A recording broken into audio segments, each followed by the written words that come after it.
Hey cruisers, we just wrapped up a 7-day Alaska cruise, but this one didn't go through the Inside Passage. If you're planning an early season cruise, especially in May, then you may be wondering what sea days are really like. Well, this one is for you. I'll share what surprised me and what I'd recommend after sailing in the open ocean.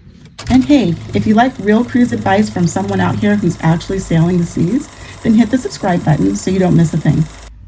Okay, let's talk about the motion. There were 2 bumpy stretches, the first day and a half out to Juneau, and then on the way back to Seattle.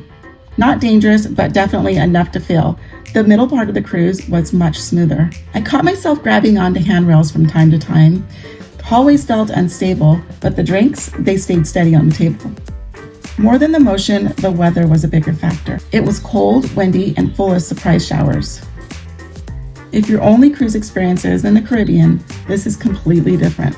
The ship's front and back moved the most, so we spent most of the time in the middle, which was definitely the calmest. We tried the solarium, but the chlorine smell was so strong that we only lasted 10 minutes before we had to leave. Instead, we found a few quiet lounges to relax in on the lower decks. Warm lights, comfy chairs, and barely anyone around. That became our sea day sanctuary. And when we felt tired, we took naps, closed the curtains, and just rested. No guilt. So what helped me the most? Drinking more water than usual, going easy on the alcohol for the first couple of days, allowing myself time to rest, and staying midship. We saw motion sickness bags in the stairwells, guests were skipping meals, or they just stayed in their cabins the whole day. So yeah, it's worth being prepared. One thing that stood out was how surprised people were about the movement.